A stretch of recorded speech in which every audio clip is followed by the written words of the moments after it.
মহাতীর্থ লাঙ্গলবন বাংলাদেশের নারায়ণগঞ্জ জেলার ব্রহ্মপুত্র নদীর তীরে অবস্থিত একটি পবিত্র হিন্দু তীর্থস্থান। চৈত্র মাসের শুক্লপক্ষের অষ্টমী তিথিতে পুণ্য স্নান হয়।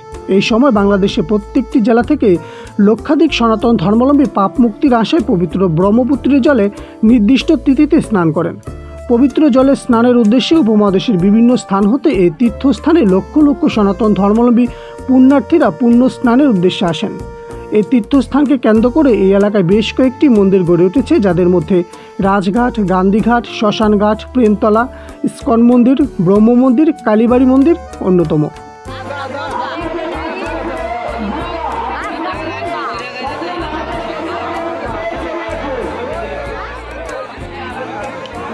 লাঙ্গলবন্দের স্নান এবং নদের উৎপত্তি সম্পর্কে এক কাহিনী প্রচলিত আছে।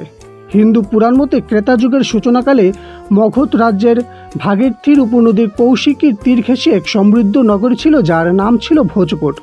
এই নগরীতে ঋষি যমদগ্নি তিনি সূর্য বংশীয় কন্যা রেণুকাকে পত্নী রূপে বরণ করে। তাদের ঘর আলো করে আসেন 5 পুত্র সন্তান।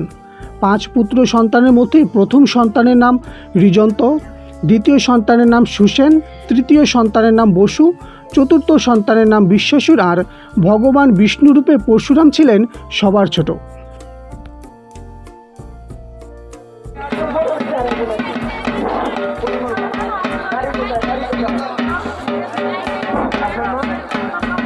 পূর্বজন্মের তপস্যা দ্বারা তারা ভগবানকে সন্তান পরশুরাম রূপে পেয়েছে।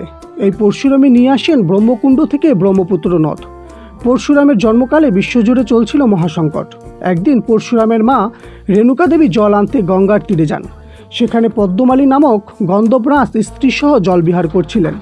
পদ্মমালীর রূপ এবং তাদের সমবেত জলবিহারের দৃশ্য রেণুকা দেবীকে এমনভাবে মোহিত করে যে তিনি তন্ময় হয়ে সেদিকে তাকিয়ে থাকেন। অন্যদিকে ঋষি যমদগ্নির হোমবেলা পেরিয়ে যাচ্ছে, সেদিকে তার মোটেও খেয়াল ছিল না। সম্মিত ফিরে পেয়ে রেণুকা দেবী কলস ভরে ঋষি যমদগ্নির সামনে হাত জোর করে দাঁড়ান। তপবলে ঋষি যমদগ্নি সব কিছু জানতে পেরে রেগে গিয়ে সন্তানদের তার মাকে হত্যার আদেশ দেন। প্রথম 4 সন্তান মাকে হত্যার অস্বীকৃতি জানায়। এতে ক্রোধ হয়ে যমদগ্নি তার ছেলে পরশুরামকে আদেশ করেন তার মা রেণুকার শিরচ্ছেদ করতে। পরশুরাম বিচলিত হয়ে ওঠে, সে তার পিতার আদেশ অমান্য করবে নাকি মাতৃ হত্যার বোঝা বহন করবে। উভয় সংকটে পড়ে যায় পরম শিবভক্ত পরশুরাম। শিবভক্ত পরশুরাম তার মায়ের কাছে যান এবং সব কথা খুলে বলেন। তার পিতা আদেশ দিয়েছে তার শিরচ্ছেদ করার। পরশুরামের মা ছিলেন সত্যাপরায়ণা, তাই তিনি তার ছেলে পরশুরামকে আদেশ দিলেন সে তার পিতার আদেশ রক্ষা করার জন্য, এবং তিনি তার মস্তক ছেদ করার জন্য প্রস্তুত করলেন। বুকে পাথর চাপা দিয়ে পরশুরাম তার মায়ের শিরচ্ছেদ করলেন। পরবর্তীকালে পিতা খুশি হয়ে বর দিতে চাইলে তিনি তার মা এবং ভাইদের প্রাণ ফিরে চান। তাতেই রাজি হন ঋষি যমদগ্নি, কিন্তু মাতৃহত্যার পাপে পরশুরামের হাতের কুঠার তার হাতে লেগেই থাকে। শত চেষ্টা করেও সেই কুঠার তিনি খসাতে পারেন না। তিনি এদিক সেদিক ছুটতে থাকে। এক পর্যায়ে পিতার কথা মতো পরশুরাম তীর্থে তীর্থে ঘুরতে থাকেন। পরবর্তীকালে ভগবান শিবের তপস্যা করে ওনাকে সন্তুষ্ট করে তার পাপ নিবারণের রাস্তা জেনে নেন পরশুরাম। ভগবান শিব তাকে পাপ নিবারণের জন্য হিমালয়ের কৈলাস পর্বতের নিচের মানস সরোবর থেকে যে নদী তৈরি হয়েছে সেখানে স্নান করার কথা বলেন, এবং সেখানে স্নান করলে তার পাপ ধুয়ে যাবে। যেই কথা সেই কাজ। পরশুরাম সেই নদীতে স্নান করেন এবং তিনি পাপমুক্ত হন। আর সেই নদী হলো বর্তমান পুরাতন ব্রহ্মপুত্র। আর যেই স্থানে তিনি স্নান করেছিলেন সেই স্থানটি হলো লাঙ্গলবন্দ, আর তিথিটা ছিল চৈত্রের অষ্টমী।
পবিত্র লাঙ্গলবন সার্বজনীন স্থান, যেখানে স্নানকে কেন্দ্র করে 6 দিনব্যাপী বসে মেলা।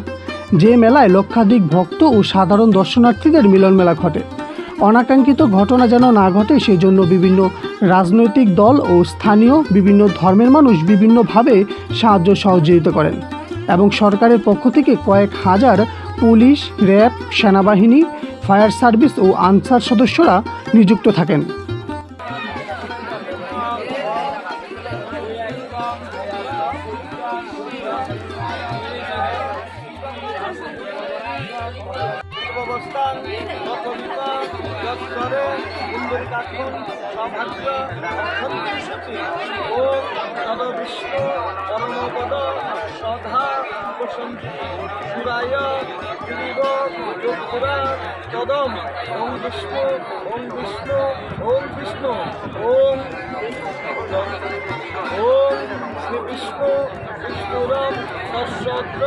চৈত্র মাসে বাস করে শুক্লপক্ষে অষ্টমী তিথ। আপনি গোত্র বলেন। লক্ষাধিক ভক্তের কথা চিন্তা করে 50টিরও অধিক বিনামূল্যে খাবার, জল ও ওষুধ সেবা দিয়ে যাচ্ছে বিভিন্ন সংস্থার লোক। তারা প্রতি বছর পূর্ণ স্নানের একদিন আগে এসে সকল প্রস্তুতি গ্রহণ করে সকাল থেকে গভীর রাত পর্যন্ত ভক্তদের সেবা দিয়ে থাকেন।